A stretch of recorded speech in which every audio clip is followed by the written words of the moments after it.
रचना और शहबाज, मैं आपको बताऊं कि देखिए एक तरीके से दावे से आप कह सकती हैं कि जो खबर इंडिया न्यूज़ ने दिखाई थी उस पर मुहर लगती नजर आ रही है, क्योंकि साफ तौर पे ये नाम हमने सबसे पहले और सबसे पुख्ता तरीके से हमने कहा था बहुत मजबूती से कि यही नाम मंत्री बनेंगे। और देखिए अब कहीं ना कहीं से प्रधानमंत्री निवास में पहुंचने के बाद अब लगभग तय हो चुका है, मुहर लग चुका है कि यही मंत्री बनेगा। सबसे पहले हमने दिखाया था, हमने बताया था कि क्यों एक्यूशन बनेगा उनका, क्यों किस तरीके से है, क्योंकि कास्ट एक्यूशन का बहुत ध्यान रखा गया है। आप सोचिए जरा, चिराग पासवान के मंत्री बनने का लगभग रास्ता तय, जीतन राम मांझी को फोन आ गया, वो प्रधानमंत्री निवास में बैठे हुए हैं, उनका तय, ललन सिंह का तय, रामनाथ ठाकुर का तय, नित्यानंद राय का तय और गिरिराज सिंह का तय। मतलब बिहार से 6 मंत्री लगभग तय हो चुके हैं। और ये खबर सबसे पहले इंडिया न्यूज ने दिखाया था। हमने बताया था कि इसमें तमाम चीजें हैं। आप देखिए जरा, सम्मिश्रण समझिए। गिरिराज सिंह एक्सपीरियंस होल्डर हैं, इसलिए उनको मंत्री बनाया गया है। उसके अलावे जितने भी चेहरे हैं वो सब नए चेहरे होंगे। नित्यानंद राय के अलावे जितने भी सहयोगी हैं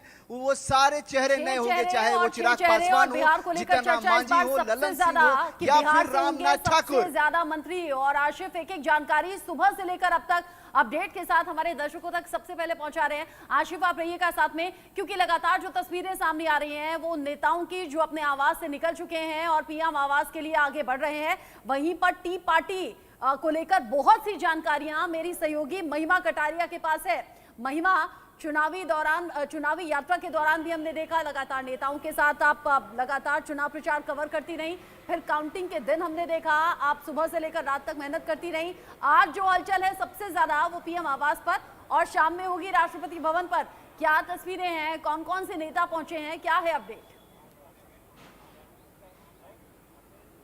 रचना, बिल्कुल सही कहा आपने। आज राष्ट्रपति भवन में जो हलचल होगी, जो नज़ारा होगा वो देखने लायक होगा। लेकिन इस समय हम प्रधानमंत्री आवास के बाहर खड़े हैं और मैं चाहूँगी आपको विजुअल्स दिखाना कि किस तरीके से जो कारकेड है वो यहाँ पर आपको नज़र आएगा प्रधानमंत्री आवास के बाहर। लेकिन अगर संभवतः बात करें, क्योंकि आज का दिन जो है वो बहुत महत्वपूर्ण है, किसको क्या कैबिनेट मिलेगा, कौन MOS बनेगा, तमाम अटकलें जो है वो नज़र आती रही सुबह से ही कि किसको कॉल जाएगा, किसको कॉल नहीं जाएगा। क्योंकि मैं सुन रही थी अभी आसिफ बता रहे थे कि बिहार से 6 मंत्री अगर चुने गए हैं, तो वहीं अगर हम महाराष्ट्र की बात करते हैं रचना, तो महाराष्ट्र से भी केंद्रीय मंत्रिमंडल में 6 नाम है। नितिन गडकरी का नाम है, पीयूष गोयल का नाम है, रक्षा खड़से का नाम है, मुरलीधर का नाम है, प्रताप राव का नाम है और रामदास अठावले का नाम है।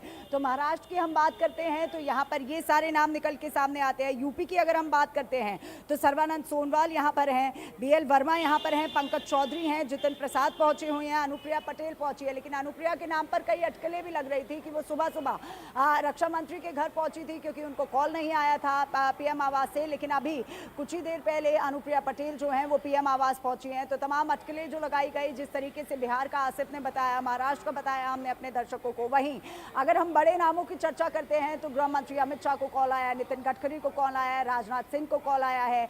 अब अगर हम टॉप पोर्टफोलियोज की बात करते हैं तो ये कहना भी गलत नहीं होगा रचना कि टॉप पोर्टफोलियोज जो हैं वो भारतीय जनता पार्टी अपने पास रखेगी। हालांकि ये कहा जा रहा है कि अन्नामलाई को अगर हम कर्नाटक, क्योंकि प्रधानमंत्री नरेंद्र मोदी ने इस बार साउथ पर फोकस किया था, तो कई तमाम नाम साउथ से भी निकल क्या जिम्मेदारी मिलेगी इस पर तो निगाहें हैं ही, लेकिन आज जो सबसे ज्यादा निगाहें हैं वो इस बात पर कि किस राज्य से कितने मंत्री जिन्हें कॉल आया, जिन्हें शामिल किया जा रहा है।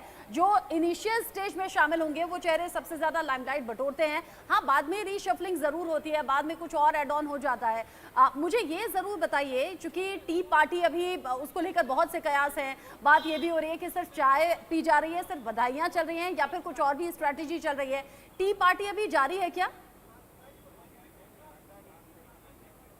रचना, बिल्कुल अभी हम प्रधानमंत्री आवास के बाहर खड़े हैं और आपको साथ ही साथ विजुअल्स दिखाते रहेंगे कि किस तरीके से अभी भी यहाँ पर जो मंत्री लोग हैं, जिन लोगों को कॉल गया है, जिन सांसदों को कॉल गया है कि अब आपको कैबिनेट का भार यानी मंत्रिमंडल में आपको शामिल होना होगा, जिसमें किरेन रिजिजू मौजूद है, जितेंद्र प्रसाद मौजूद हैं, HD कुमारस्वामी मौजूद हैं, जी किशन रेड्डी भी अंदर यहाँ पर मौजूद हैं, बंडी संजय यहाँ पर मौजूद हैं, गजेंद्र सिंह शेखावत यहाँ पर मौजूद है, अर्जुन राम मेघवाल यहाँ पर मौजूद है। तो तमाम लोग जिनको सुबह से ही कॉल गए हैं प्रधानमंत्री आवास से, उन सभी को यहाँ पर बुलाया गया है। रहिएगा, G20 जैसे सुरक्षा के इंतजाम है, ये भी जानकारी और एक एक जानकारी आप हम तक पहुंचा रही हैं।